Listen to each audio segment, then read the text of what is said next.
Is it possible to predict the unpredictable? Can 3D printed life-size organ models help to map out complex surgeries ahead of time? Is it possible? It already is right here. Mayo Clinic. You know where to go. When it comes to quality sleep, Ashley has you covered with top mattress brands at winning prices and with special financing options available. You can snooze now and pay later. Plus, your mattress purchase helps give the gift of better sleep to children in need and U.S. Special Operations Forces. Visit your local Ashley store or shop online today and make every snooze count. Financing is subject to credit approval. See store or ashley.com for details.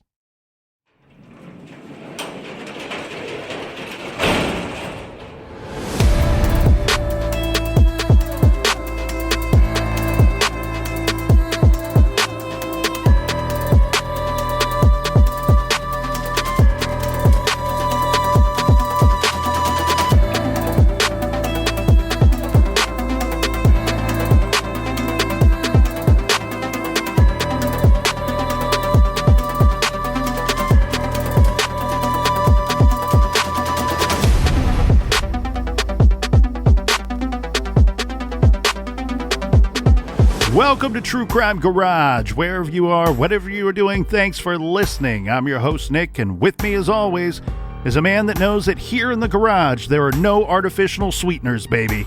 Here is the captain. You know I'm sweet enough, baby. It's good to be seen and good to see you. Thanks for listening. Thanks for telling a friend.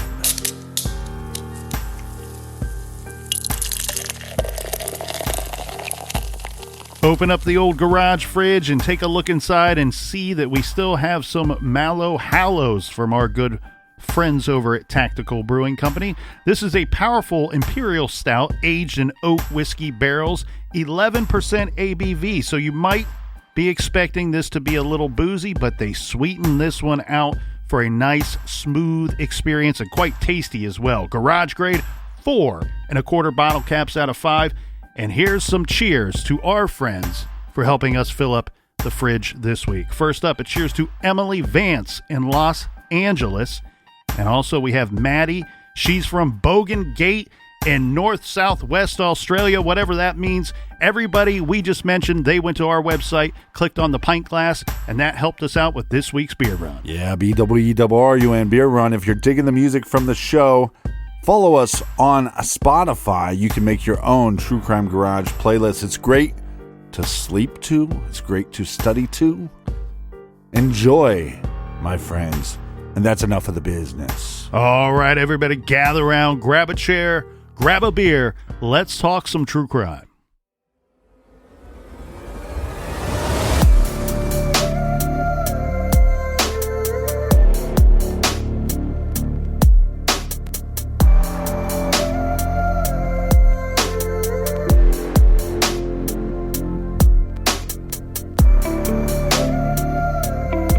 So first off, I just want to start off by saying thank you for coming out tonight. I am Colonel William Davis, Chief Deputy of the Harford County Sheriff's Office. I know this briefing comes in late in the day, but last night we received critical pieces of information, and our detectives have been working throughout the night and today running down our new leads. Once the new evidence came to light, Sheriff Gaylor was adamant that we needed to inform our community as soon as possible, and that's why we're here tonight. As you know, since Saturday, August 5th, 12 days ago, the Harford County Sheriff's Office has been working around the clock to get justice for Rachel Morin and hopefully bring peace to her family. Since that first day, over 300 community tips have flooded our inboxes and emails. Her death has grabbed local, state, national, and international headlines, everyone with the same goal: find the killer and bring justice to Rachel. DNA evidence is part of nearly every modern-day investigation, and in Rachel's case, DNA evidence was collected by our Forensic Services Unit. That DNA was analyzed by the Maryland State Police, and it was ran through the National CODIS system. This DNA evidence has come back as a match, tied to a home invasion and an assault of a young girl in Los Angeles this past March. Unfortunately, that suspect has not been positively identified, but he did leave behind his DNA. Based on the DNA evidence, we consider the individual in the video we obtained from the Los Angeles Police Department and that we are about to show you on our TV screens to be the person that murdered Rachel Morin on August 5th. Based on our analysis of this video and witness observations, we believe the suspect to be approximately 5'9", 160 pounds, and of Hispanic descent. If you have any information about this suspect, we are asking you to please call our detectives at our tip line. And the tip line number is 410-836-7788. And we've also established a dedicated tip email address, and that email address is rmtips@harfordsheriff.org. Again, that's RM as in Rachel Morin, tips @harfordsheriff.org.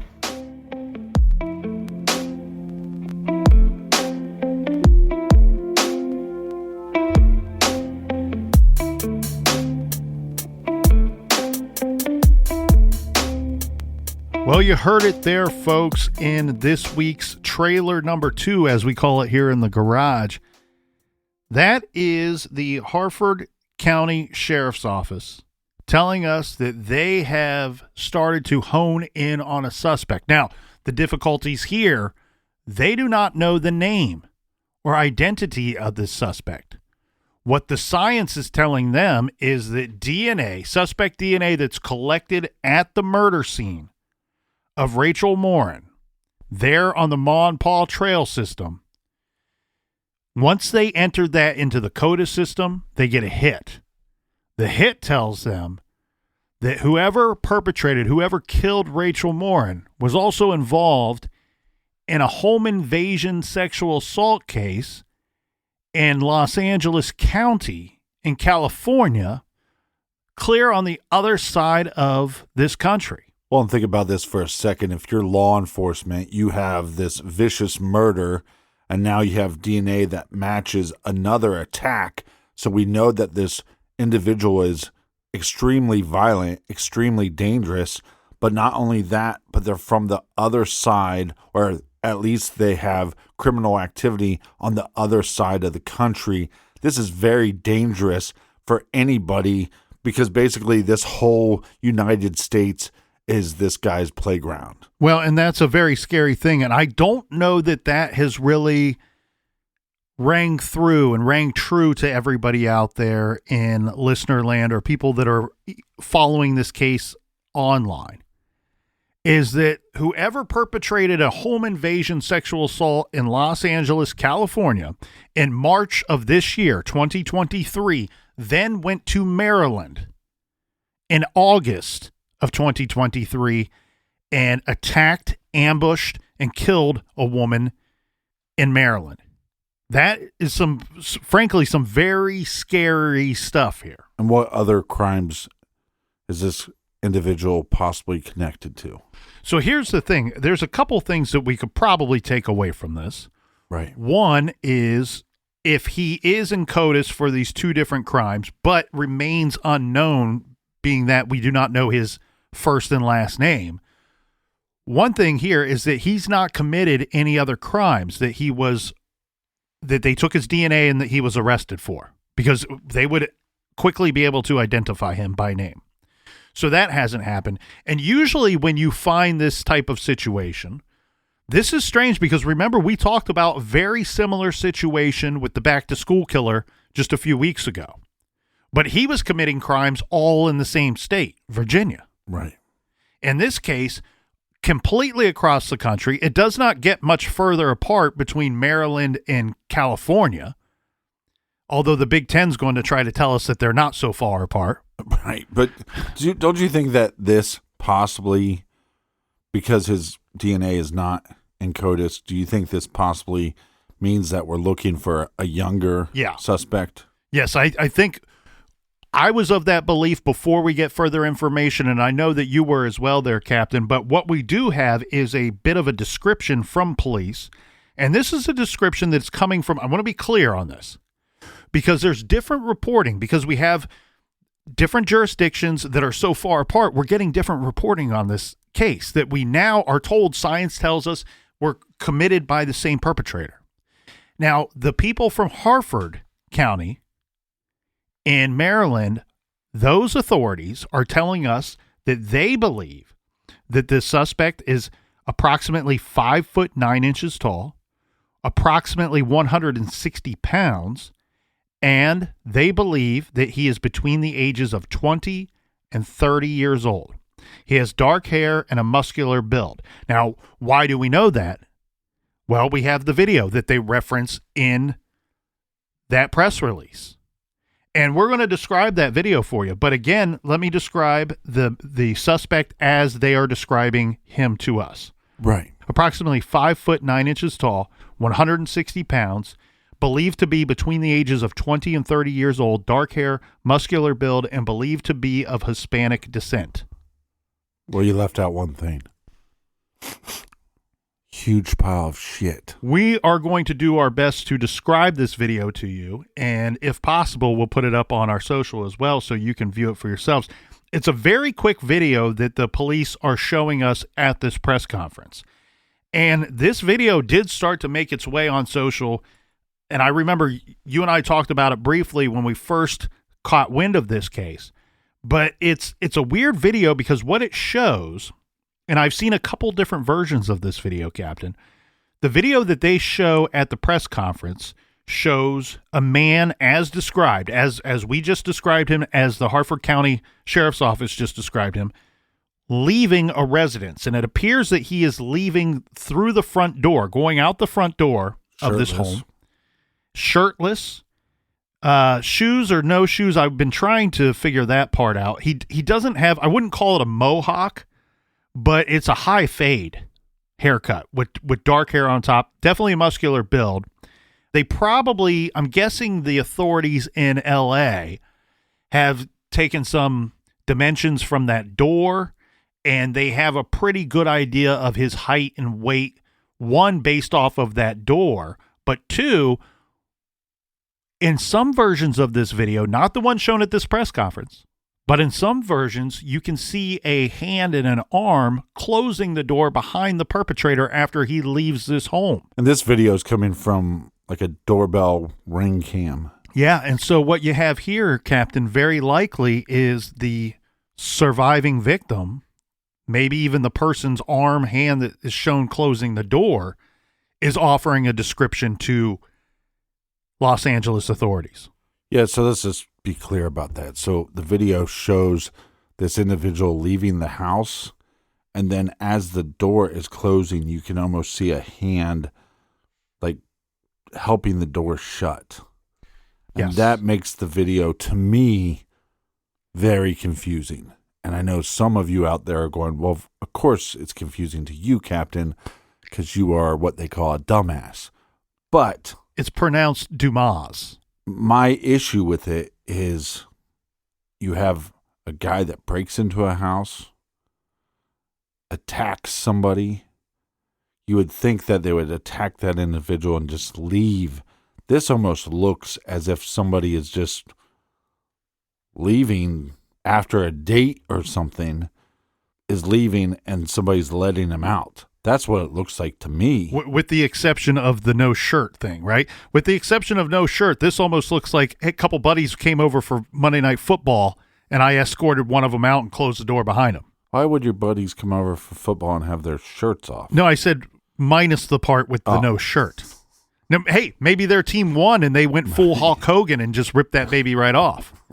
But here's what's weird, Captain. Exactly how you described it is strange, not just to you, but to everybody else out there. I couldn't make heads. My first reaction was, well, hell, I don't know if there was really a crime committed here. It almost looks like the person walked him out and he just left nonchalantly, and the person just casually closes the door behind him. Yeah, because he almost makes a gesturing motion as to, it's like when you go to close the door and you kind of hesitate because you want the door to close softer. He almost makes that motion before he turns around to leave. It doesn't seem like he's leaving in like a crazy hurry. No, he's not fleeing the scene. Other than he is obviously carrying items with him and he doesn't have clothing on. Which may include the shirt that is not on his back. He might be carrying the shirt out of there. Right. And possibly his shoes. Yeah, you know what? I'm watching it again, and that is Just definitely confusing. a shirt or a jacket that he's carrying. But he gets lucky as hell, doesn't he? Because he doesn't turn and look at the doorbell camera. Yeah, this guy's a piece of shit with a horrible haircut.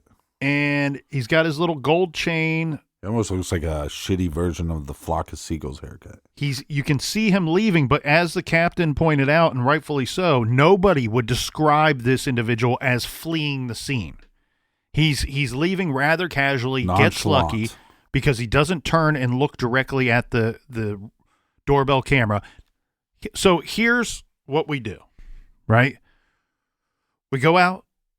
You got to pound the pavement sometimes. You got to put that nose to the grindstone, right? You put your ear down to the ground and you hear what's shaking loose. And here's what your friend, yours truly, has heard coming out of LA. I want to start off by saying this is something that we've talked about well in the past, but you go from jurisdiction, state to state. Right. A charge of sodomy could mean any number of things depending on which state you are in. Okay? It's a very... The degree of the definition of sodomy in many jurisdictions varies to a wide degree. Now, home invasion as well.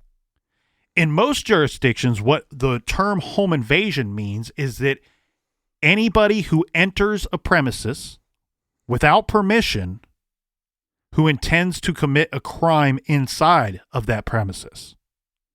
So that makes it a very loose term when you really think about it. So this individual could have A, climbed through a window. B, could have even been invited into the home with intent to commit a crime. Once he is inside the home and starts to take control of the situation and starts to commit the crime, starts to violate and victimize the persons inside, it becomes a home invasion, regardless of how he got into the home. Right.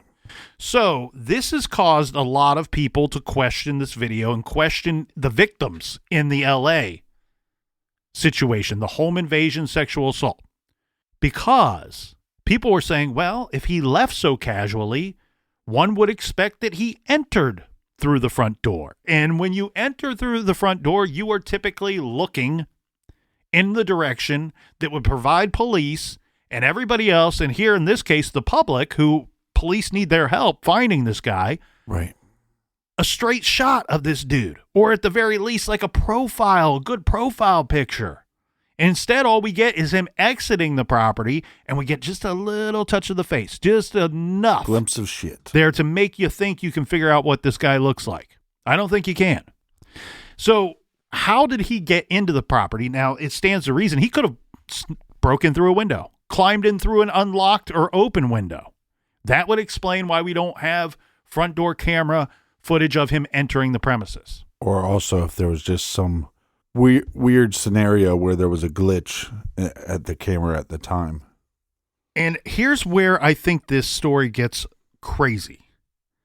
You just said weird scenario. I'm going to give you the weird scenario that I have heard.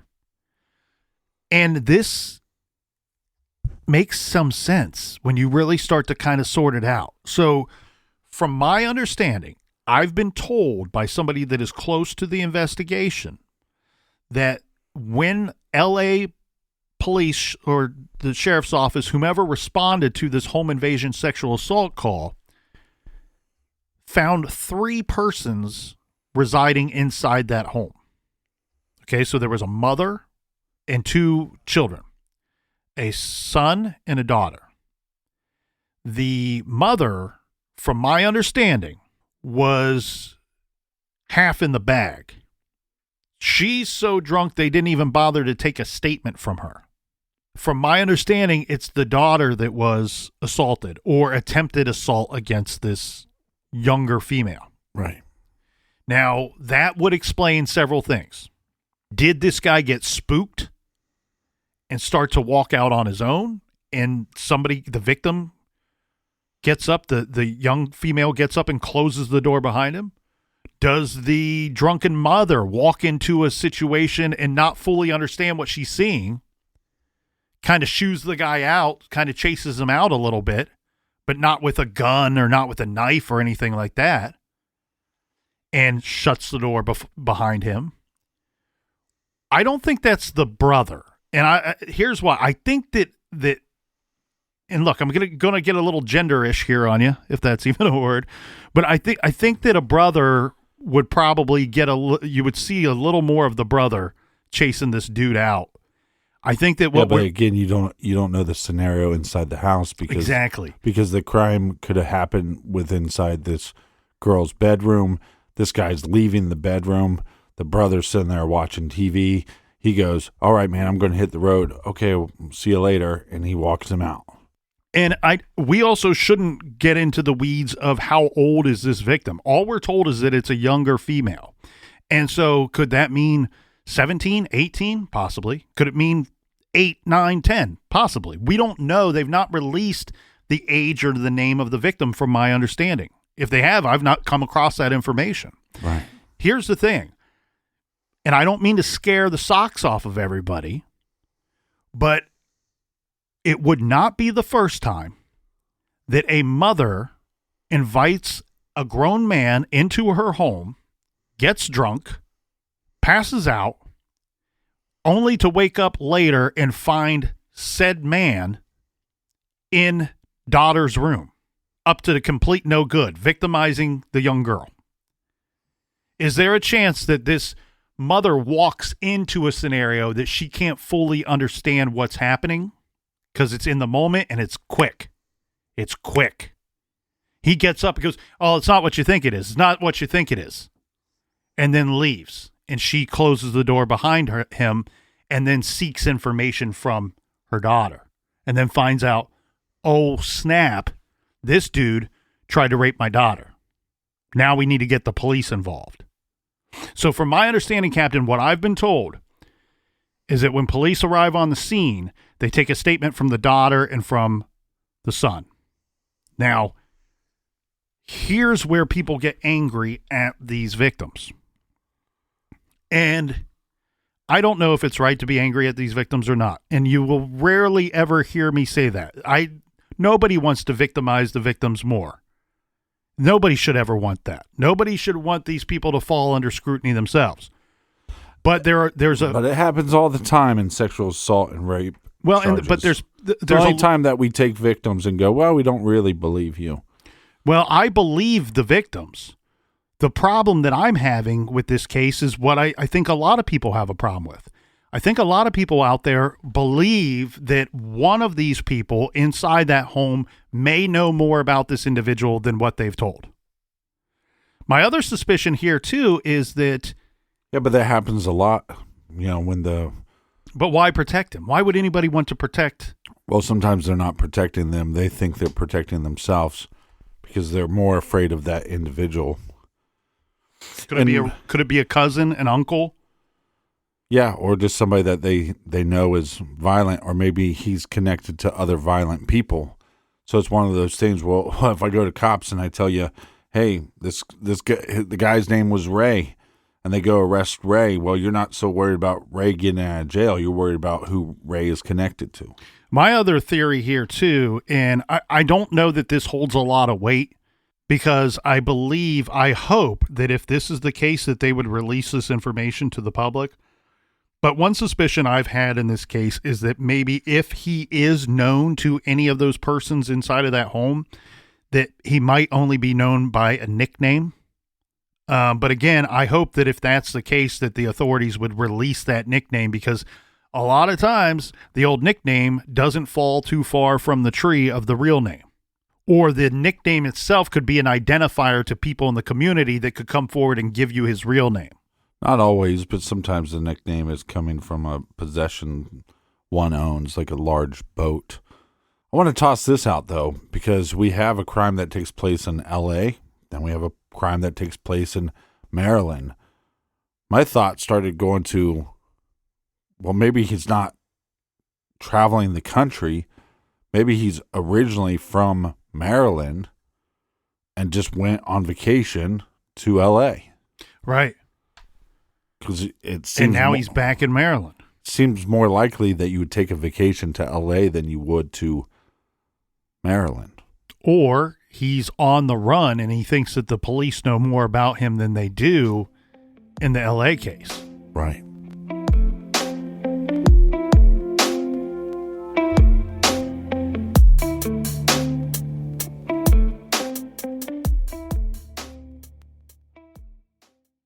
This show is sponsored by BetterHelp. Do you look forward to the holidays? Maybe you struggle with seasonal blues. This time of year can be a lot, and it's natural to feel some sadness or even anxiety about it. But adding something new and positive to your life can counteract some of those feelings. Therapy can be a bright spot, something to look forward to make you feel grounded, and to give you the tools to manage everything going on. If you're thinking of starting therapy, give BetterHelp a try.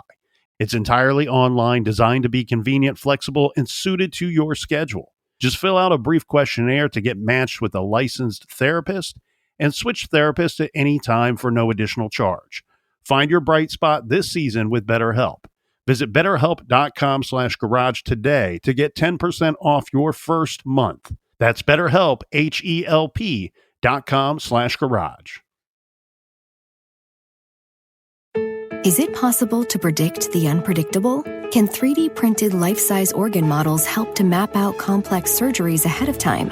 Is it possible? It already is right here. Mayo Clinic. You know where to go. Rosetta Stone is the language learning program with a lasting impact. I've been using their app to learn French, and it's not just about memorizing words, but actually having real conversations. And it's not just French. They offer 25 languages. Right now, Rosetta Stone has an awesome holiday deal, 50% off their lifetime membership. Every language, unlimited access forever. For anyone keen on diving deep into a new language, check out rosettastone.com. It's a game changer. Major phone carriers make you sign contracts with rigid data plans to trap you into a kind of forced phonogamy. Sounds pretty insecure if you ask me. At Consumer Cellular, we believe in a more consensual and healthy form of phonogamy, free of contracts and more flexible to your data needs. This way, you stick around not because we force you to with contracts and fees, but because you love our phone plans. Like ardently love our phone plans. Phonogamously. Consumer Cellular. When freedom calls, we're here to answer. Call us at 1-888-FREEDOM.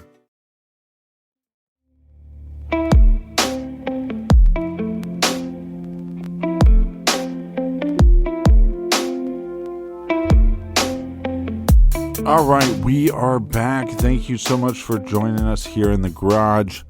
Cheers, onward and upward, Colonel. Cheers to all of you out there. Cheers, and have a safe trip out to Orlando, Florida for this year's Crime Con, and stop by and say hello to the Colonel if you get a moment.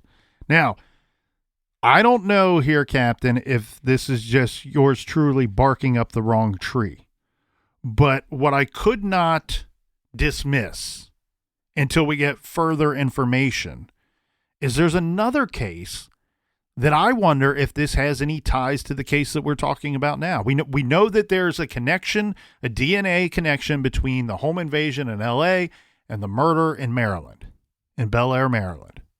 There's another case of a woman's body that was found wrapped in plastic in a bedroom in Los Angeles. And this is very recently here. Yeah, I read about that. So I'll read an article. The mom found her, right? Correct. So a disturbing discovery unfolded in a Los Angeles residence over the weekend when a mother stumbled upon a woman's body wrapped in plastic while investigating a suspected gas odor emanating from her son's room, as reported by local police. The deceased has been identified as Hannah Rachel Collins, a 30-year-old native of Mississippi who had been visiting friends in Los Angeles since June. Her mother revealed that Collins had recently celebrated her 30th birthday on August 1st and had last been in contact with her family on August 7th. The exact circumstances surrounding Collins' presence in the residence remain shrouded in mystery, and authorities have yet to disclose the connection between her and the 26-year-old man whose room she was discovered in. Note that 26 years of age would fall right in the middle, practically, of our 20 to 30 years old for our suspect in the other two cases. Right. The article goes on to say that Los Angeles Police Department homicide detective has said that Collins' death is currently being treated as an undetermined death investigation, and that an autopsy and full toxicology report are pending. Although the Los Angeles Department of the Medical Examiner completed Collins' autopsy early in the morning, determining the cause of death could take 4 to 6 months, according to public information. Additional investigation and toxicology testing, as requested by detectives, will contribute to this extended time frame. Collins' mother, choosing to remain unnamed, said that she was notified of her daughter's death by the medical examiner's office on August 14th. This article right here comes out August 19th. And I have to read this part of the article here, Captain. Can you imagine? Well, this finding a dead body in your child's room? Oh. Can you imagine a newspaper and police department that would not reveal that dude's name? And I get it. Maybe they're like, it's an undetermined death technically, right, from the medical examiner, but she didn't die of natural causes and wrap herself in plastic. So the article goes on to say, expressing her distress, the grieving mother.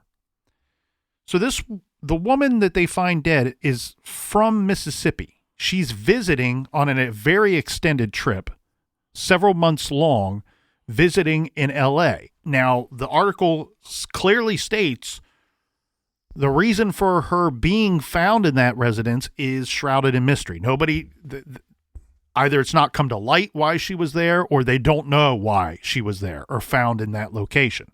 But the mom here is saying she's in Mississippi, gets contacted that her daughter is found dead in someone's house in this son's bedroom, wrapped in plastic. Expressing her distress, the grieving mother stated on Thursday, quote, "Someone murdered my daughter. That's homicide. Someone wrapped her in plastic. Someone did that to her. I don't understand why his name is kept a secret," end quote. And it's not been reported, and we've discussed this off mic, but I wonder if that smell of gas wasn't the smell of a decaying body, but if it was actually gas that was put onto the victim. The victim's mother goes on to say that she questions the timeline of events, and rightfully so. She's saying, I don't know how long my daughter was dead.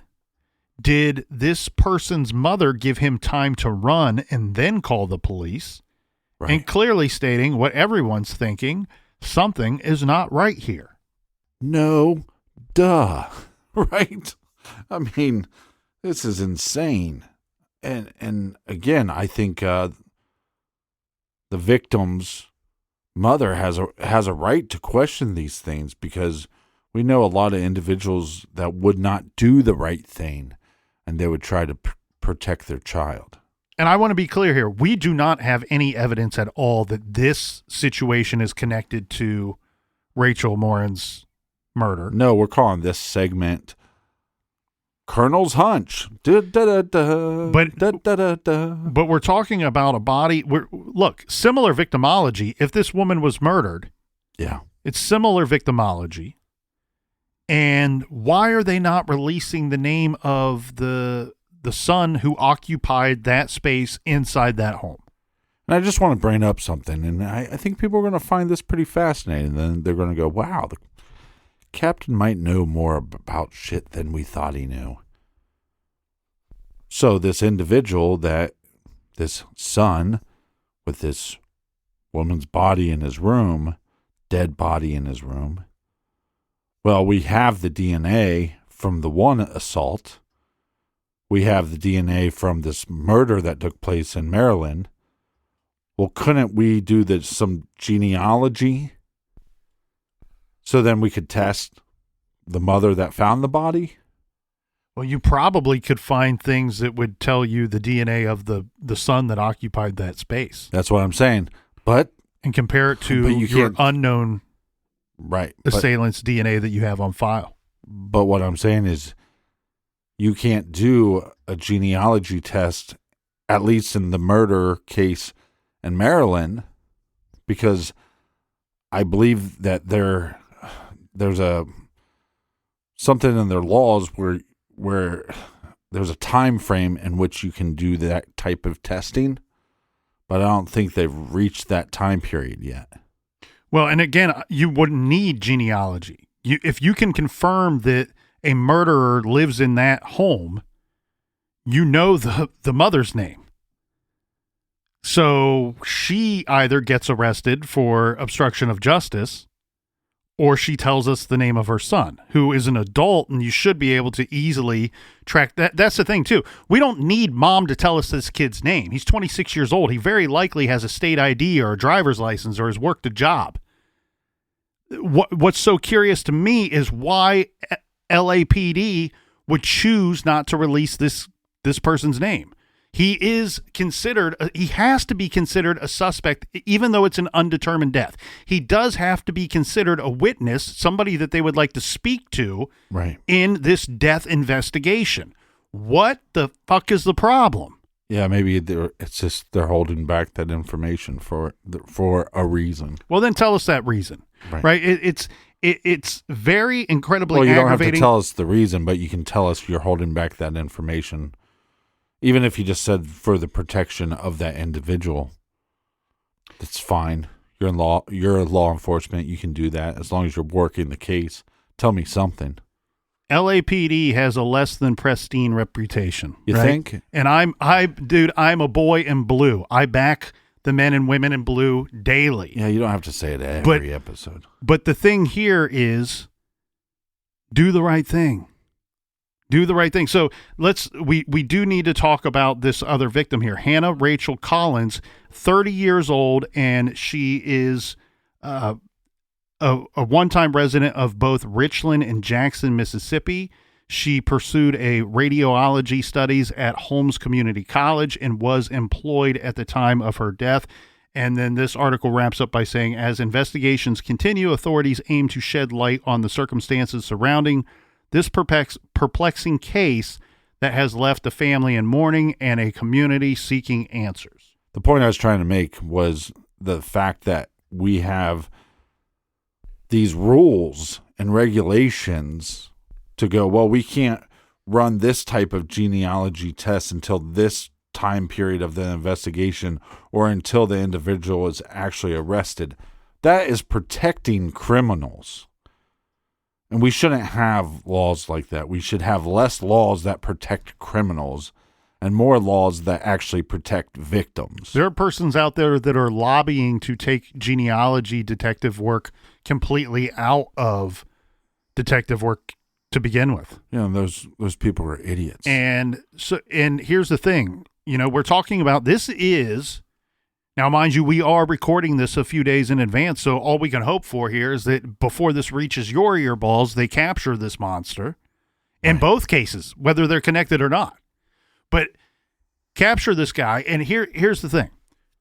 This is an active, very live, very fresh manhunt. We do not know the name of the person that we are hunting. We do not know the name of the person that killed Rachel Morin, but what we do know is we have his DNA, and when we do find the individual, we will be able to 100% clear a suspect or arrest them and have solid evidence to take this thing to court.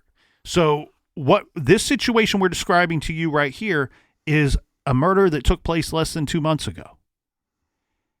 There's these types of cases in every jurisdiction in this country. They're cold cases. We have suspect perpetrator DNA. We have it somewhere on file. We collected it at the murder scene, collected it from the victim. Some jurisdictions are doing the genealogy work. We're allowed to, and when allowed to, as the captain's pointing out. And other jurisdictions are not. Why? Fools. Why when an organization like the Porchlight Project calls up a jurisdiction and says you have the suspect's DNA in a murder case from 1992, and we are willing to pay for it to be tested in the private sector, why the hell would you say no? But they do. Well, that's why you should stop constantly claiming that you're a blue blood. Well, that person that answered the phone on that day does not represent men and women of law enforcement in every jurisdiction across this country. Yeah.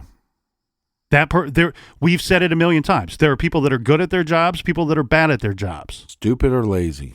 Every walk of life, every career has people that are good at their jobs and people that are bad at their jobs. I mean, there's look also at people. us. There's also people that don't even move the needle on the old give a shit factor, on the old give a shit meter. They don't move the needle at all.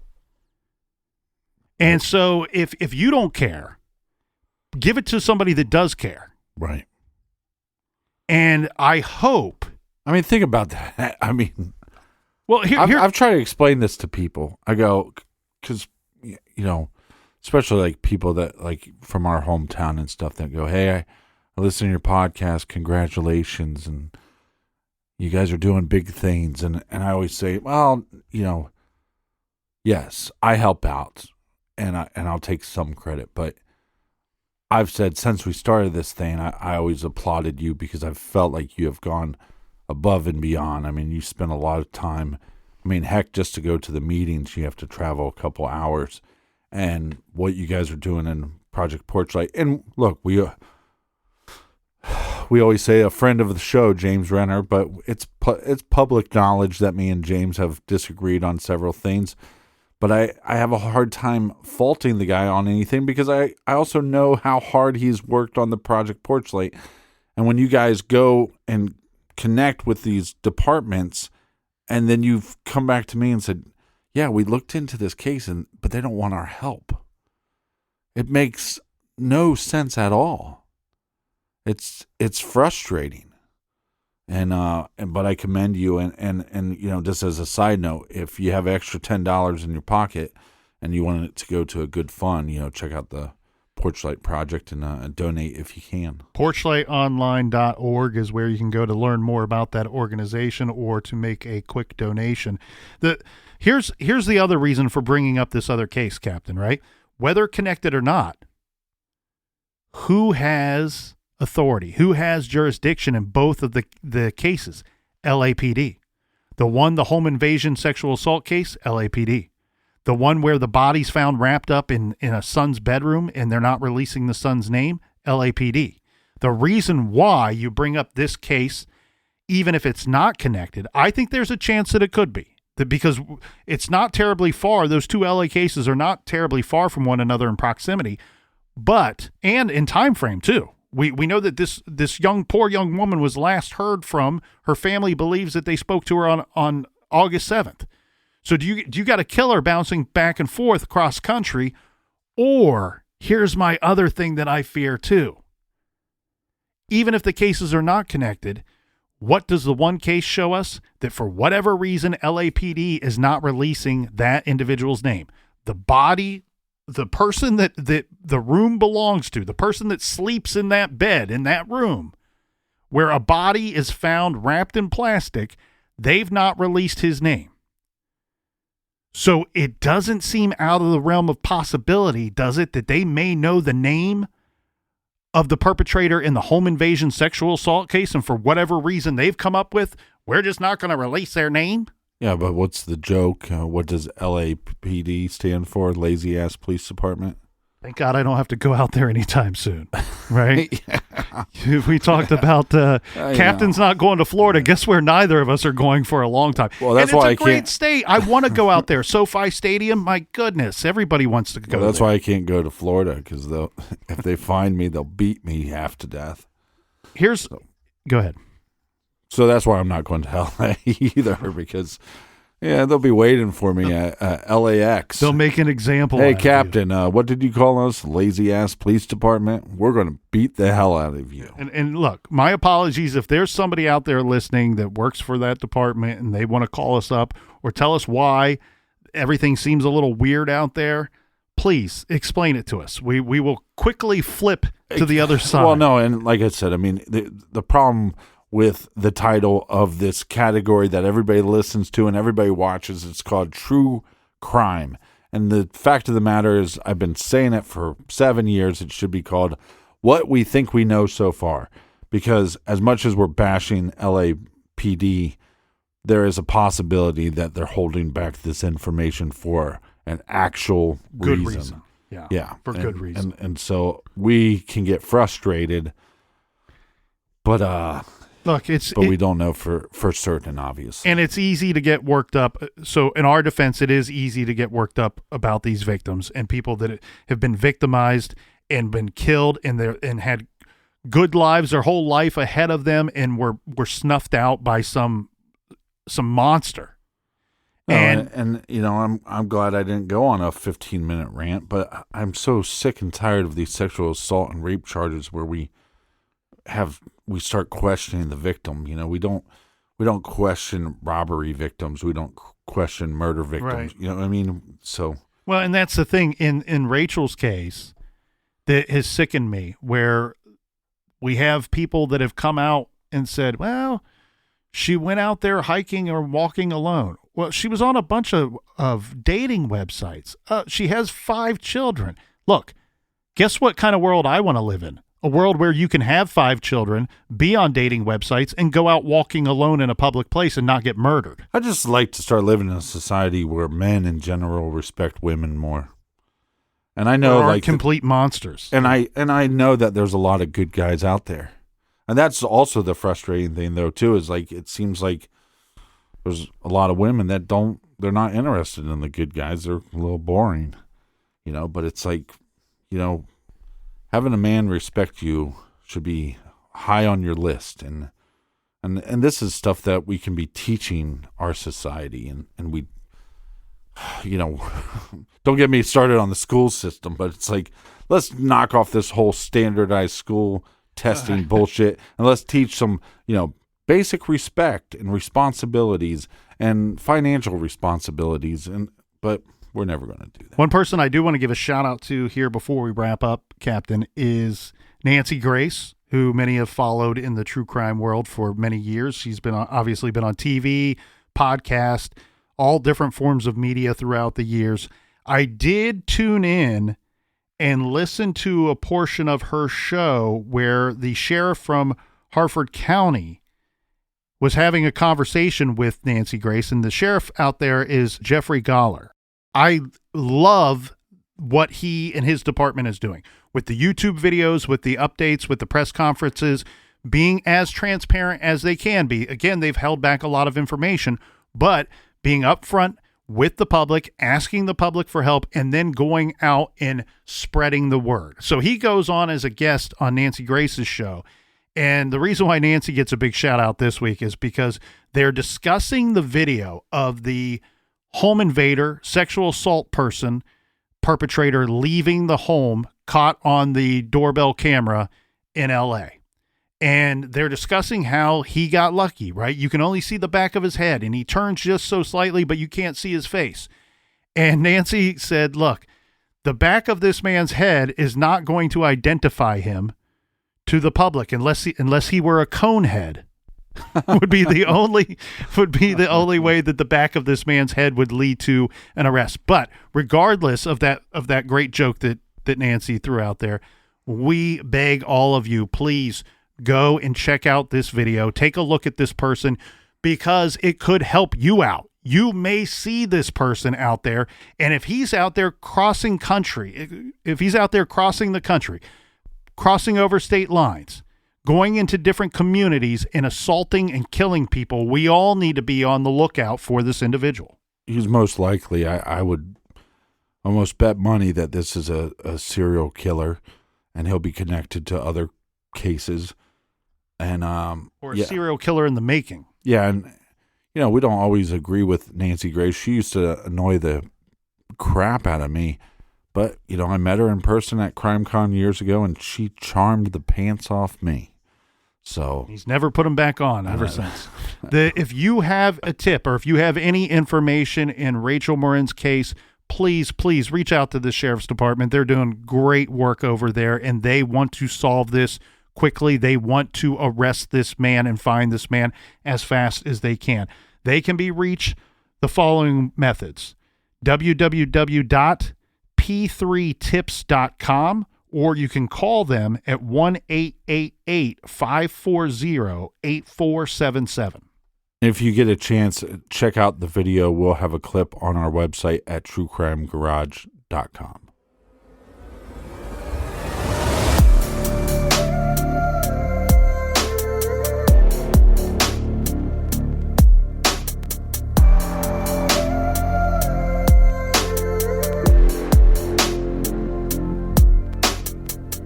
If you are a member of law enforcement and would like for True Crime Garage to feature a case from your jurisdiction, please find our contact information on our website, truecrimegarage.com. I want to thank everybody for joining us here in the garage for everything True Crime Garage. Check out truecrimegarage.com or follow us on Facebook, Twitter, Instagram, at True Crime Garage. Colonel, do we have any recommended reading for the beautiful listeners? Yes, we do, Captain.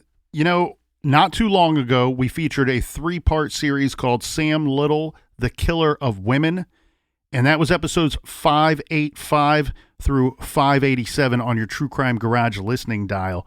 Today, we're featuring a book about Samuel Little, and this book is called Behold the Monster, Confronting America's Most Prolific Serial Killer by Jillian Loren, a New York Times best-selling author. This book is fantastic. I cannot recommend it enough. In fact, you don't have to take my word for it. Great author, best-selling author Michael Conley says Sam Little is the monster in this story, and Jillian Loren is the slayer. She is the one who stuck her nose into it, saw something was not right, was dreadfully wrong, in fact, and did something about it. Check out Behold the Monster by Jillian Loren. You can find that great title and many more on our recommended page at our website, truecrimegarage.com. And until next week, be good, be kind, and don't litter.